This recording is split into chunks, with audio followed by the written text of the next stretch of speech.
Hello everyone, Adrienne here, and today I'm coming to you with my third look or third impression of Natasha Denona's Love palette. I purchased this palette a couple weeks ago from the Natasha Denona website and I spent $65 on it. And this is a 15 pan palette. It's in a hard palette, obviously, as you can see. And I'm going to open it up so that you can see the inside of it in case this is your first time seeing this palette. It has a huge mirror down here about the size of the palette itself. And the hard shell palette is nice packaging, but I prefer cardboard or a different type of material. I'm always scared that I'm going to drop this somewhere, especially like in a hotel, and crack the case or something on the marbled or tile flooring, but that's just a personal preference. It's a 15 pan palette, and I will show you the back of it. It's got little holes in the back of it in case you want to pop the colors out and rearrange them. I don't think that's something I would want to do, but if you're the type of person that likes your colors lined up a certain way so that your palette makes more sense to you, you can definitely rearrange the palette. And of course the names are written on the bottom of each of the shades. I guess that isn't something that Natasha Denona typically does in some of her bigger palettes. I guess the names are on a little sheet that's attached to the palette and you kind of flip the sheet up, which I think would be a little bit annoying, but the only good thing about that is it would keep your mirror clean, which I cannot stand a dirty mirror, and I usually save the plastic sheets that come with my palettes, but somehow, and I'm sure it's on the floor somewhere in my room and I just can't see it on the carpet, I have lost the one to this palette, so I can see powder on my palette, and that's driving me nuts looking at it in the mirror, which I don't even know why that upsets me because I never even use my mirror. But I don't like them to be dirty. But this 15 pan palette has several different finishes. It's got some cream to matte shades, and it's got some, this shade here is not really a matte shade, but it is a cream shade. The finish on it has some type of satiny metallic, not metallic, but I'd say satiny finish. And this is definitely a cream shade here. And some of the other ones have a creamy texture also, the matte shades. But this palette is, like I said, this is my third look that I've created. If you have been following my channel recently, does this look not resemble the Juvia's Place Violets palette? If you haven't seen my first impression video of that, I will post a link above here so you can check that video out. And I'll also leave a link to it down in the description box so you can watch it after if you choose. But this palette is really pretty. It was a Valentine's Day inspired palette. That's why it's called the Love palette, and it is limited edition. It's purple inspired, obviously, by the look I'm wearing today, red and pink, and it's got some really unique finishes in it. But I will show you guys what the swatches look like, and then I'll be back to talk about the palette a little bit more.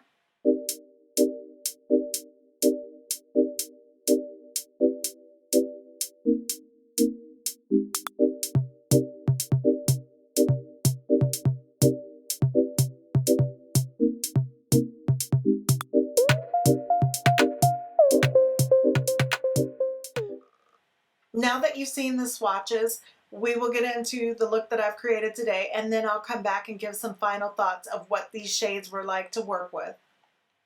To get started with the look, I'm going to try to go in with this cream to powder shade Dream here, and I'm going to keep it pretty close to the crease in case it ends up darker than what I'd like, and blend upward. It does appear to be coming out, which I knew from the swatches, a little bit lighter than what it appears in the pan, and this is one of the cream to powder shades, so this is blending pretty well with this e.l.f. blending brush, just trying to get everything to blend smoothly. It's a little bit different than blending a regular matte shade, I will say.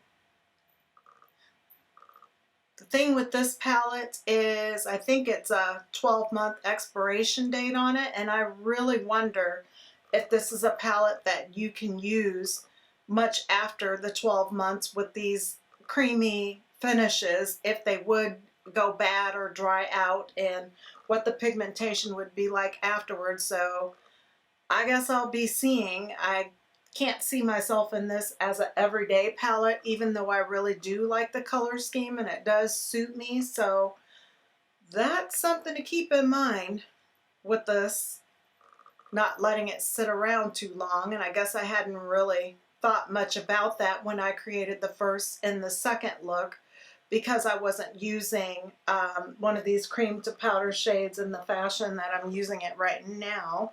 But I think it looks pretty good on this eye, and it kind of looks like it melts into the skin. And it feels like that going on also, even on top of the primer. I wouldn't say it's really awkward to blend, but it is different to work with. It's not something that I am accustomed to,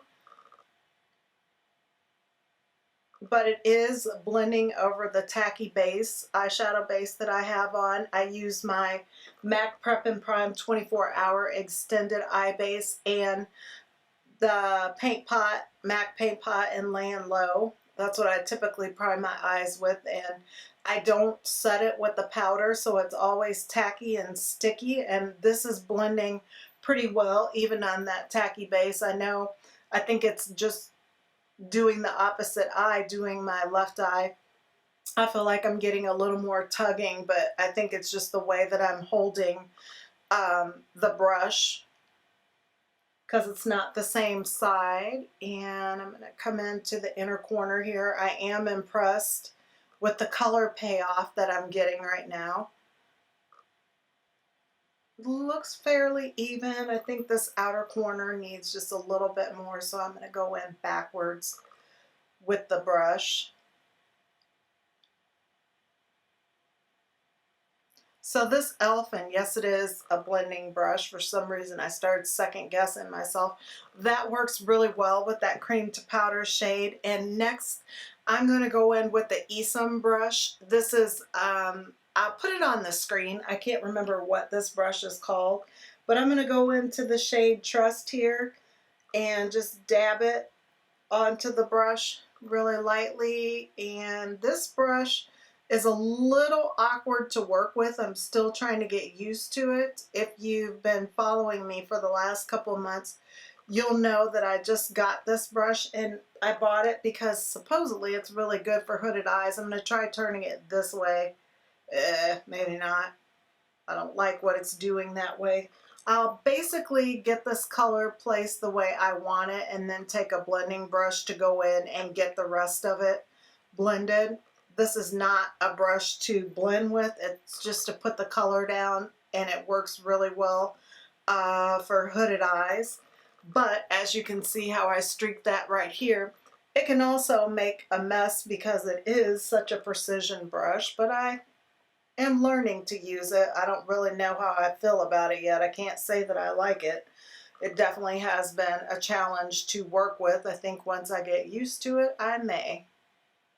And that is really making a mess. I don't think it's the shadow. I think that I'm going to put this down and grab a blending brush and just go in and soften everything up. I feel like I'm going to need one that's semi-firm to get all this to blend out. And let's see. That's too big. Maybe I'll go in with one of these marbled brushes from BH Cosmetics.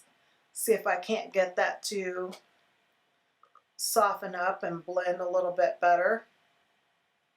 That really did make a mess with that angled brush, but it did put the color right where I wanted it. And I'm going to go in with a little more of that Trust on this BH Cosmetics marbled brush, because I think that the color could be a little more intense in addition to softening up that blending mistake. Not looking too bad. Come out on that outer corner a little bit. This is gorgeous. This looks bold and vivid to me, but also creamy at the same time. It's a different type of look than what I'm used to. It definitely doesn't look like powder sitting on my skin. in my opinion, and I'm going to tip my mirror up a little more. Maybe I can hold my head up a little bit straighter. The intensity of this is building up nicely. Wow. I'm not used to colors looking like this on my skin, and I'm going in with a little more of that trust so I can get it blended out and soften on this side. This really is a different type of formulation in this palette. And putting this on top of that creamy shade, I can still feel blending it, that cream shadow underneath it. It still makes this on top, even though it isn't bleeding into it, and there's still a distinction in color. It's almost like the cream shadow still feels slightly like a primer as I'm blending this. Where the color's a little more intense, it's starting to feel like regular shadow, but yeah, as I first put this color down and started to blend everything out, I will say that it did feel that way. I think I need to just take a smidgen more of that trust shade and go right in here.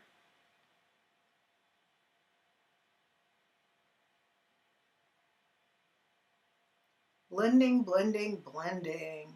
This would definitely not be a look where you could get away with not having everything blended out, because it's such a bold, vivid color story that it would show the mistakes. Okay, I'm going to stop right now, and I definitely want to use this color blind, the silver shade here, but I don't think I want to use it across the entire eyelid, so I think I'm going to come in halfway and then figure out on the outer corner of the eye what I want to do. And I'm going to take this Mary Kay eyeshadow brush to go in with that.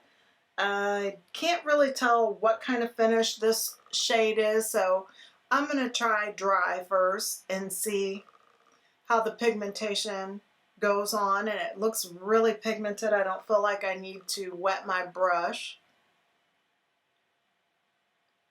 Going towards that inner corner. Wow.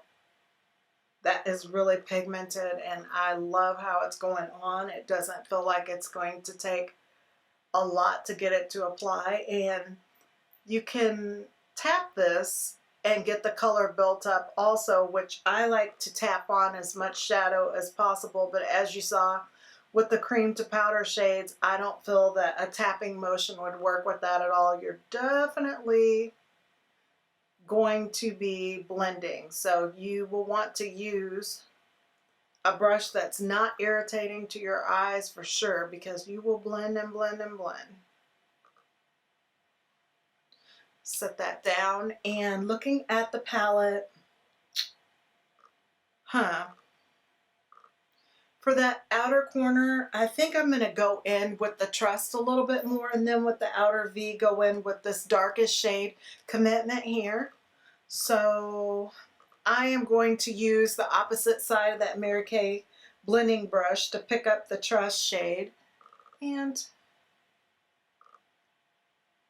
just pack that color on.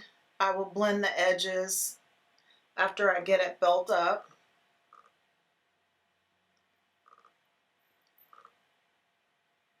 Gosh, this is going really fast. This trust shade is giving me quite a bit of kick up, but I don't mind.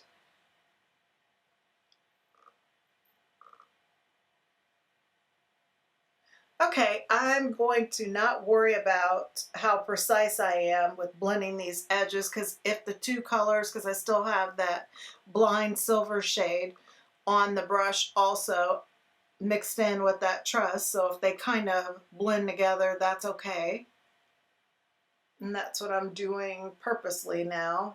I kind of like the gradient that I'm getting, so I'm flipping the brush back and forth. It's creating a kind of a color of its own, so those work well together. And now I'm going to go into the outer V with this Commitment shade, And I think I want to use a concentrated little brush.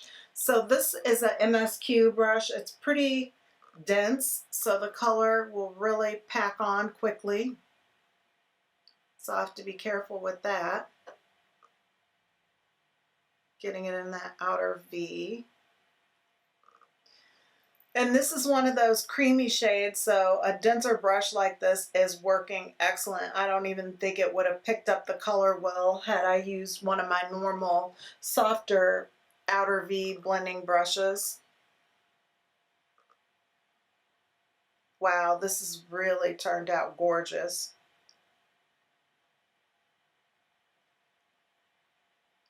The only thing I think this look is going to be missing that I typically do with the look, which really doesn't matter because the silver blind shade is so bright and vivid, is an inner corner highlight, because this is the lightest color in the palette. So unless I want to take more of it and put it there, which I may end up doing, but I don't know.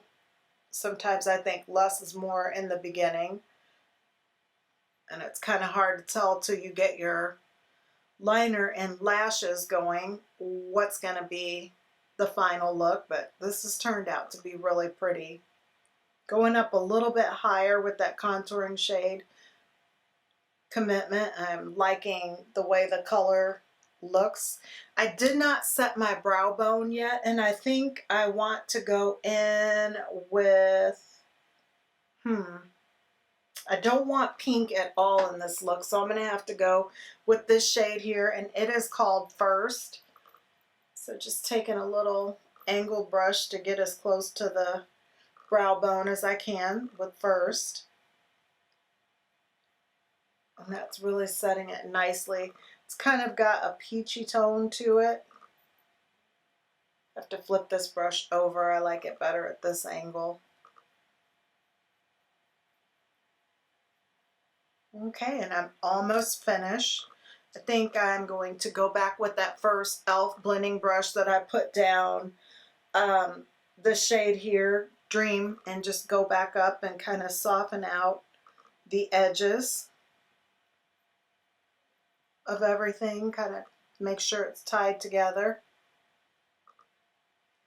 So I'm going to stop right here and go off camera and finish my liner and lashes, and I'll be right back. So for my final thoughts on working with the Natasha Denona Love palette, and I'm going to go ahead and open it up so I can point to the shades. I have to say that I do like the look that I'm wearing today. Like I said at the beginning of the video, it looks a lot like the Juvia's Place Violet palette, except this one looks a little more dramatic. The silver is more of a vibrant silvery tone. I feel like for a cut crease, this stands out a lot more. And it could have just been my application technique and the shade that I used right in here next to that silver shade called Blind is a little more contrasting than when I put the violets look on, but you could get a very similar look with that Juvia's Place palette. But I do like this look also, and do feel that it is a lot more intense, and I'm looking down at my mirror here right in front of me. It seems a little more intense. Let me know down in the comment section what your opinion is if you've seen that video, this look versus that look. But I was excited to work with these colors with all the different cream to matte finishes, and I don't even know how to describe what her palette, her finishes are.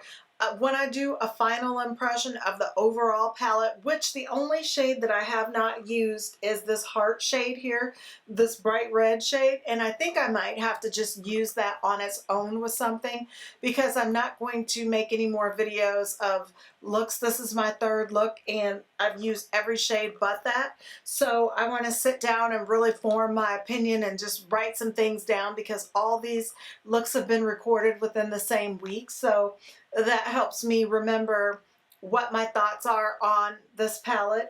I do want to come to you guys and give you a review and just sit and think about it for a while and think of some other palettes that I think are comparable to this, that you could probably skip out on this if you have those palettes, and just combine all that stuff together and do one final review. But As for today's look, this purple look, I think it is gorgeous, like I've said, and it was really unique to work with. The Trust shade, as you saw, it did have some kick up and kick back. It's more of your just classic matte shade that's kind of powdery, whereas this Trust shade, as you heard me say, as I was using that e.l.f. blending brush and you saw it going on, it was a creamy shade, and I really like that creamy texture about her palette. It is different to work with, but I enjoy it, and it just, even looking in the mirror now, it looks totally different up against your skin.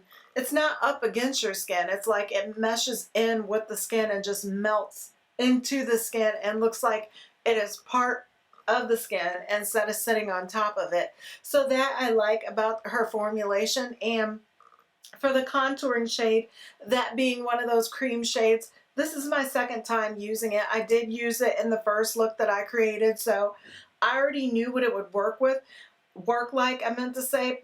But the thing I have to say that I like the most about it is you don't have the fallout as you're trying to go into the outer corners of your eyes and be precise.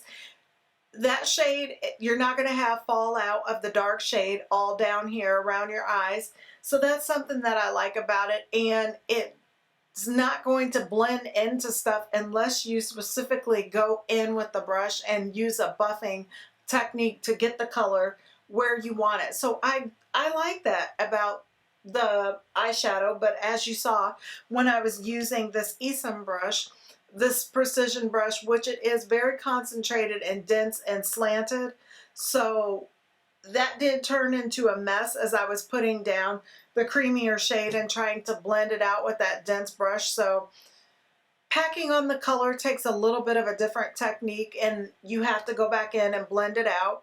But the blending motions, it didn't really seem to bother me to work with.